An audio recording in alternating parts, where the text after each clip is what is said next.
अभी हिंदू राष्ट्रवादी के नाम पर इतना अत्याचार हो रहा है कि हिंदू साधु संतों, आश्रमों और मंदिरों को ही निशाना बनाया जा रहा है। सुब्रमण्यम स्वामी जी ऐसे कई मंदिरों को राष्ट्रीयकरण से उन्होंने रोका है, उनके अधिकार की रक्षा की है। अभी कुछ वर्ष पहले महाराष्ट्र के प्रसिद्ध मंदिर कृष्ण रुक्मणी जी का जो विट्ठल मंदिर है, उनका भी कोर्ट में इस तरह सुनवाई करके उन्होंने रोका है राष्ट्रीयकरण करने से। तो इस तरह का भारत के केवल 144 करोड़ जनता ही नहीं बल्कि पूरी दुनिया ये तमाशा देख रही। उन्हें सब कुछ समझ में आ रहा है कि एक निर्दोष संत को पिछले 12 साल से इतना ज़्यादा प्रताड़ित किया जा रहा है और आज उनके आश्रम पे बुरी नज़र। आज हिंदू देश में ही डरा हुआ है। हिंदू बोलने पे उसे मार दिया जाता है, आश्रमों को तोड़ा जा रहा है। तो हिंदू भागकर कहाँ जाए, आश्रम कहाँ बनाए, पाकिस्तान या बांग्लादेश? पिछले 50-55 साल से करोड़ों हिंदुओं के आस्था का केंद्र मोटेरा आश्रम, पूसरी और जावल्य ऋषि के तपस्थली है। यहाँ करोड़ों लोगों को लाभ मिल रहा है। ऐसे जगहों को, ऐसे आश्रमों को तोड़ने की नोटिस दिया जा रहा है, जबकि सैकड़ों एकड़ खुली मैदान पड़ा है। वहाँ बना ले, खेल का मैदान बना सकते हैं वहाँ। आयरलैंड के प्रसिद्ध दार्शनिक जॉर्ज बर्नार्ड राजनीतिक भी थे।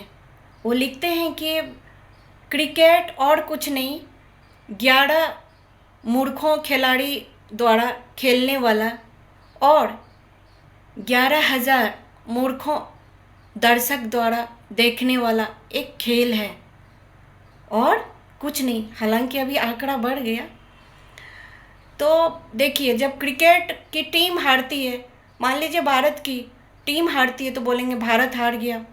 पाकिस्तान की मान लीजिए टीम जीतता है तो बोलेगा पाकिस्तान जीत गया। क्या ये देश जीतता हारता है या टीम? चलिए, खेल मनोरंजन का साधन है, ये ज़रूरी है। जब से ये मोटेरा में स्टेडियम बना है ना, मैच तो होते रहता है। अभी इतने सारे कुप्रचार हुआ, बहुत लोग इसी बहाने आश्रम घूमने आते हैं। आश्रम का पवित्र सात्विक भोजन, शीतल जल लेते हैं। पवित्र संतों की भूमि है, इन्हें काफ़ी लाभ होता है। देर सवेर तो कल्याण होना इनका निश्चित है। संतों की भूमि है। बीजेपी केवल एक व्यक्तियों का पार्टी नहीं है। यहाँ पे सैकड़ों योग्य कुशल नेता हैं। केवल एक व्यक्ति के ईर्ष्या, अहंकार और तानाशाही के कारण आज देश में बेरोजगारी और मुद्राएं की समस्या है। आज जनता तंग आ चुकी है। संतों जैसा वेशभूषा धारण करने से, दाढ़ी बढ़ा लेने से संत नहीं बन जाते, उनमें संतत्व नहीं होता है। संत बनने के लिए संतत्व चाहिए। जैसे महाभारत में आपने देखा होगा, पौंडरिक बिल्कुल भगवान कृष्ण की तरह वेशभूषा बना लिए थे। बोलते थे मैं ही असली कृष्ण हूँ, जहाँ तक कि सुदर्शन चक्र भी हाथ में धारण कर रखा था।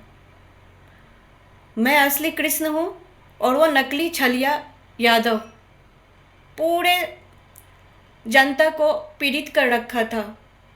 परिणाम क्या हुआ? भगवान कृष्ण के हाथों बुरी तरह से मारा गया। पंडित मदन मोहन मालवीय जी ने एक जगह ऐसा कहा था, यह देश हिंदुओं का है।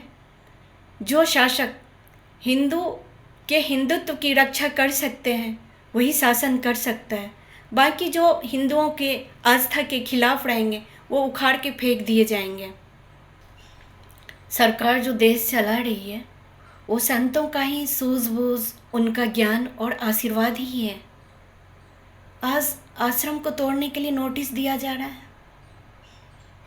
बहुत ही हृदय से दुख और ग्लानि होता है। महामहिम राष्ट्रपति महोदया द्रौपदी मुर्मू जी और योगी जी से प्रार्थना है कि वो करोड़ों हिंदू साधकों के हृदय की पीड़ा को समझें और ये जो मोटेरा आश्रम तोड़ने का नोटिस आया है उसे वापस ले लें और आश्रम को सहयोग प्रदान करें।